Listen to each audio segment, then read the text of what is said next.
Hello and welcome to our first episode of Video Game Soundtrack Review. My name is Terence. And I'm Mike. We're going to talk about Snatcher. We picked a doozy for the first video, I think. Absolutely. Yeah. It's kind of funny because on our original show, Chargeback Forward, a show about gaming culture and collecting, which links there, Snatcher, the video game, was the first game that we talked about officially. This was our official season premiere or series premiere on Chargeback Forward. So we find it only appropriate that our first ever video game soundtrack review episode, we focus on the game for us that started it all. Exactly, and this is a game that means, I think, a lot to Terrence and myself.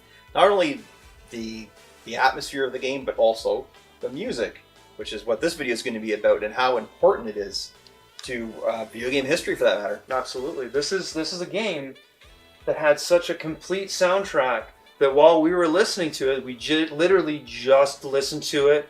I took the LP off the turntable, we went to the washroom, hit record, obviously when we got back, not in the washroom, and so we're very fresh from listening to this, and so right off the bat, the sound quality of this soundtrack on the LP format is absolutely fantastic. I know the cliches to say when you listen to a soundtrack on LP that you hear sounds you've never heard before when you listen to it in another format, and this is true for Snatcher. Like, I have a couple Snatcher albums on CD, and of course we've played the game several times, and even again listening to this on LP, I swear I'm hearing things I've never heard before, like the high fidelity, for that matter. Correct? Absolutely is my word of the day, apparently. So the thing with this game is the music was so rich. It really painted the world of Neo Kobe in 2049, but that's another cyberpunk. That's another cyberpunk thing that we'll talk about at one point in the future. But this is a post-war, post-pandemic world in which it happens in, and Neo Kobe, I guess, emerges as a successor to Tokyo, or they took a different approach than they did, say, in Akira with Neo Tokyo. Exactly.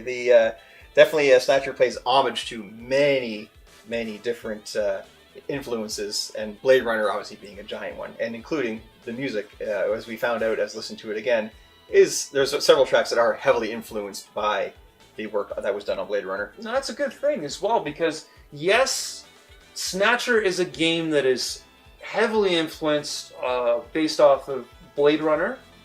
I believe thoroughly Akira, yep. and Cityscape, even Terminator, of course, Invasion of the Body Snatchers, and when the Snatchers, which are basically, well, they're robots that will assume the form of humans, so Invasion of the Body Snatchers.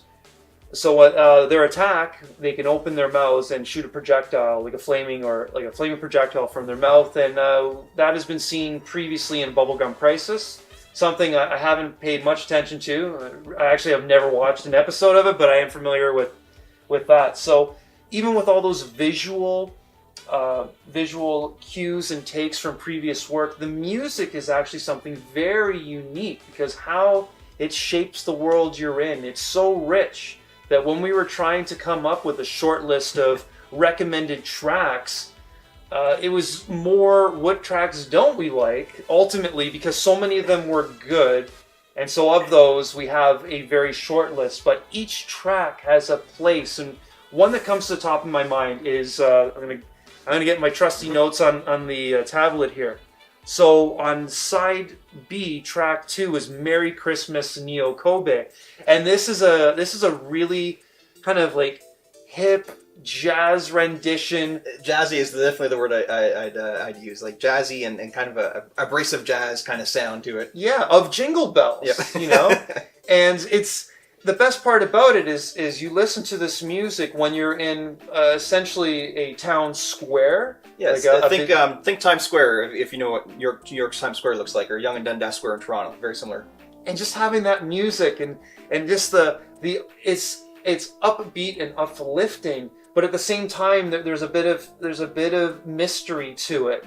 And it plays so perfectly into that part of the game because you're trying to find an informant, and this is happening around Christmas. And even though this is a 30-year-old game, I'm not going to delve too much into spoilers because we are talking about the music, but that is a great example. Another great example is the title music, which is uses saxophone better than I think I've heard in most any piece of music. It hits the right level of sleaze. The word, like a lot of people when they refer to saxophone now, instantly thinks it dates music because it sounds so 80s.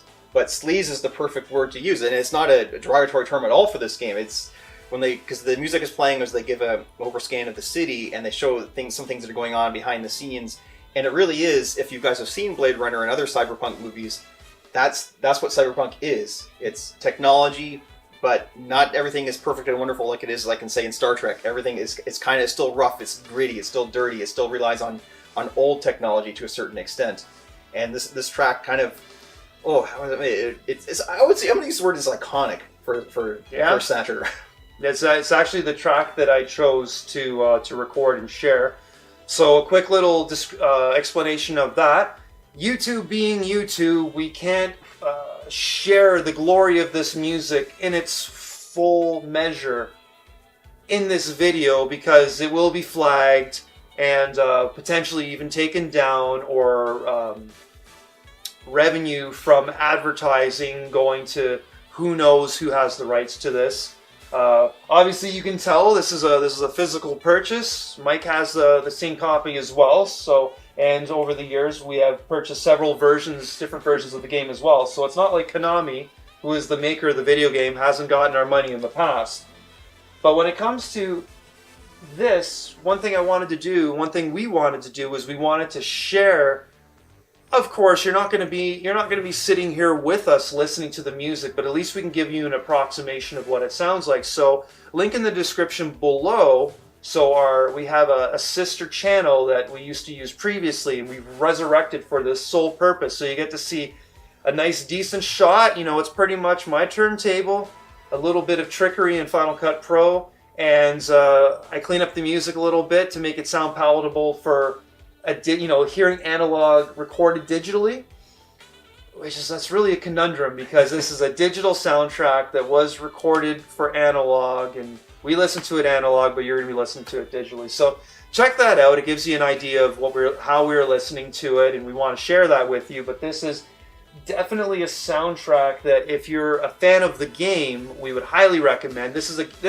Even if you've never played this game before, this is highly listenable. That's true, and it shows a sign of a good soundtrack when, as you said earlier, we're thinking of, like, even when we're considering the tracks to talk about, and even the tracks we didn't talk about because we didn't like them as much, they're still excellent tracks, but it's just compared to these other ones, that's just a sign of a brilliant soundtrack where, like, literally every track, it almost like every track tells a story. Exactly. As well. And that was for those that have played the video game like us, we knew probably 90% of the time we could pinpoint where in the story that happened. Yep. And that says a lot about the music, that it's memorable enough that you can place it to where you heard it. Now, this is a game Mike and I have played many times throughout the years. This is a game that originally came out in 1988, but we played it when it had an English release in North America in 1994. Yeah, on the Sega CD.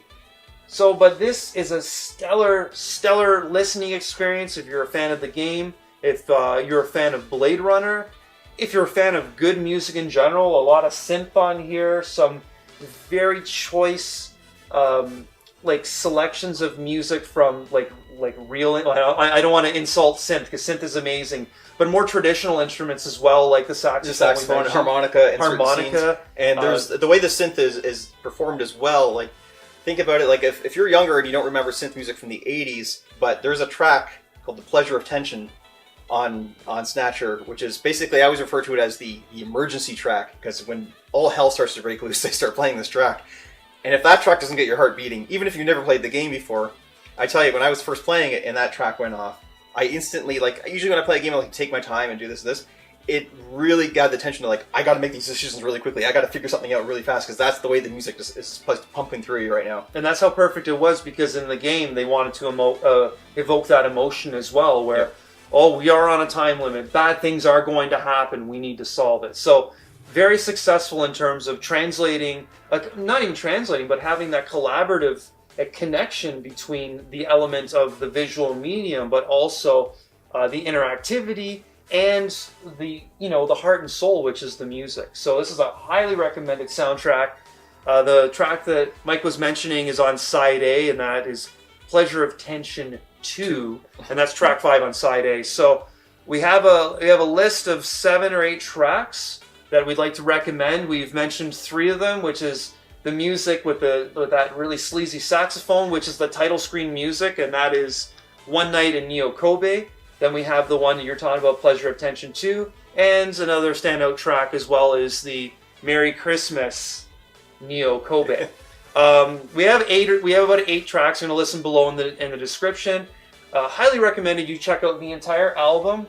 And hey, listen to it however you want to. We're not telling you that you should have it in a specific format or even that you should purchase it. But if you were looking to purchase it and to really enjoy the mastery, I'll go so far as to say that, the mastery of the soundtrack, the LP version of it is phenomenal. Absolutely.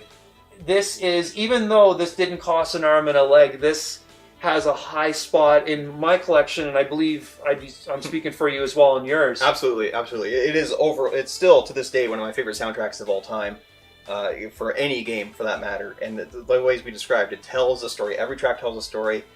You just know, even if you've never played the game before, but like I said, we can pick out each scene from the game just listening to the track. We just knew it just like that. And on the LP, as you're saying before, the clarity of it, just the nuances of things that you may not have heard previously if you've only listened to it on YouTube, or if you have maybe the CD soundtrack, the Snatcher Zoom soundtrack, which some of the tracks on here do come from that, but highly recommended.